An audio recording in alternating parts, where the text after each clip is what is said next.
Now, Monday staple, 5-star. Let's hit it. Time to buckle in. Hey, baby, let's go out there like a bunch of crazy dogs. Have some fun. It's time for 5-Star Rewind.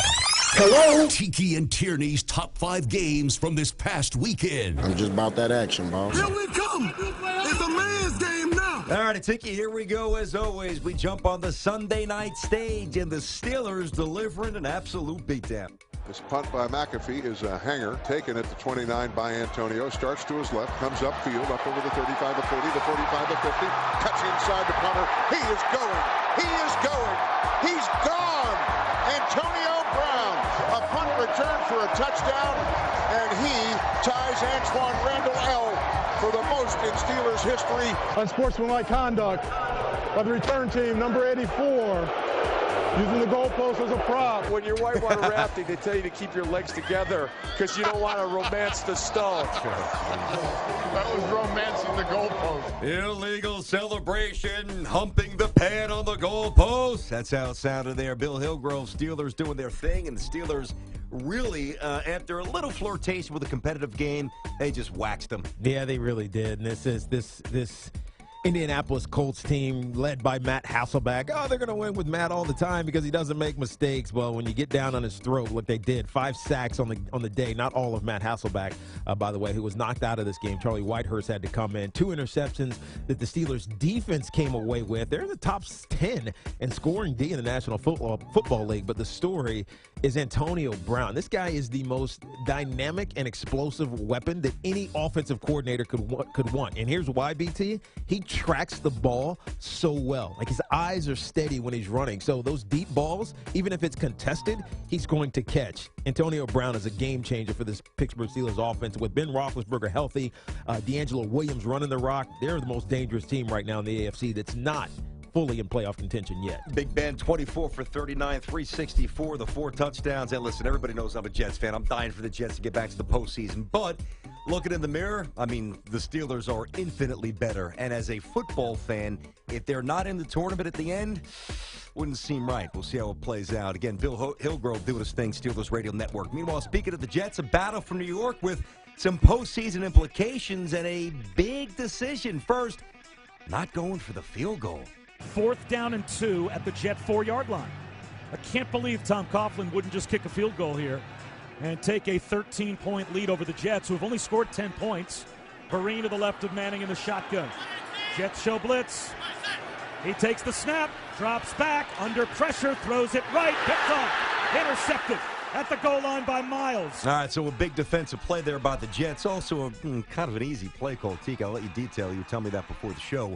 Bob was choosing doing his thing. Jets Radio Network, there's more to this, but coming up and getting a big stop. Yeah, they got a big stop because they just ran a simple game on the backside of this, was put pressure on Eli Manning, and he was forced to throw the ball before anyone was open. The problem was the play call was not the right play call. Take the points, Tom Coughlin. Go for the 13-point lead and force a Jets team that you've stopped all day long to go score 2 touchdowns at the end of the game, which they wouldn't have been able to do. Meanwhile, Ryan Fitzpatrick dropped back and flung it 50 times. Usually not a recipe for success with him, but he had 390 yards, including 9 big ones right here. Fitzpatrick in the shotgun, takes the snap, drops back, looks left, throws. Marshall, he's got it. That's a Jet touchdown. Brandon Marshall walls off the defender, and the Jets are a point after away from a tie. 27 seconds to go. Fitzpatrick, big boy throw. Again, Bob was choosing doing his thing. Giants now 5-7 on the year. Jets 7-5. Gang great in play for the postseason. Yeah, not to get too inside football here, but Steve Spagnuolo's defense is predicated on getting pressure on the quarterback. They have not been able to do that. So in this situation, what do? They run a zone dog off the weak side. But Ryan Fitzpatrick, Jets fans, you think you don't like Ryan Fitzpatrick? Well, he recognized it was cover 4, and that the safeties just kind of had to sit there. Brandon Marshall was not the primary receiver, but when he knew he was going to get hit, he threw it up to the big guy on Prince Amukamara, and he made the catch to change the fortunes for the New York Jets in this Battle of New York, or New Jersey more appropriately. Not sure if I know what all that stuff means, but I know the Jets won. That's not changing. Meanwhile, for the 2nd straight game, the ball not bouncing favorably for Tom Brady and the Pats. Brady back one more time. He goes and fires, and it is intercepted. Intercepted, running with it is Jenkins. Up the near sideline. Cuts back at the 30, at the 40, at the 50.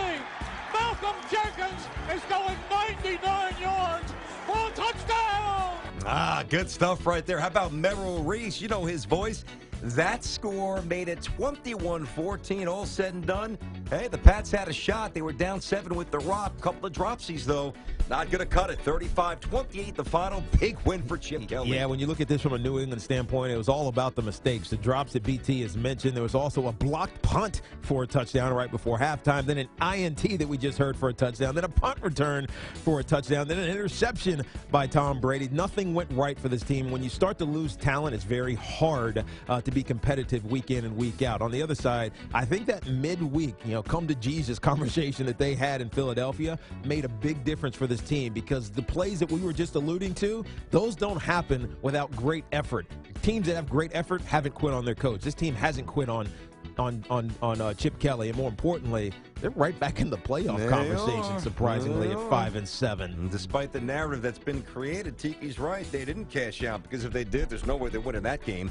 Pats now 10 up and 2 down. Eagles 5-7. Brady's numbers 29 for 56 for 312 with 3 touchdowns. Moving on.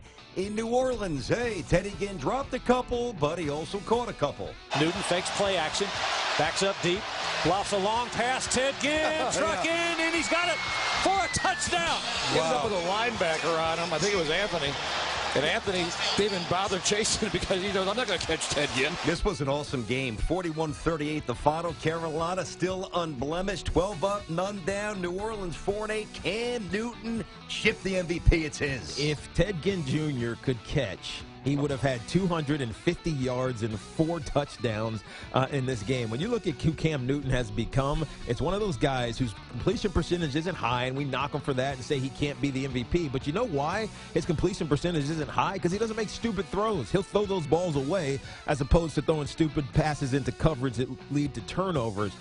But here's the most operative stat. In the fourth quarter, Cam Newton's passer rating and QBR is 89.4. That's out of 100, which is 4th in the National Football League. In his first 3 quarters, it's 53. Hey, something just changes. easing in. Just chilling. Something changes when it matters for Cam Newton and this Carolina Panthers team, and that's why they're 12-0, and he's got to be leading the MVP conversation. He has to be. It's his. Right now, it's his, I think, and I sense you're with me as well. That's how it sounded. Panthers Radio Network. Mick Mixon, pardon me, will spit it out, doing his thing. Finally, in Minnesota, Seattle, a monster statement on the road. 2nd down and 1 from the 47. Russell again empties the backfield.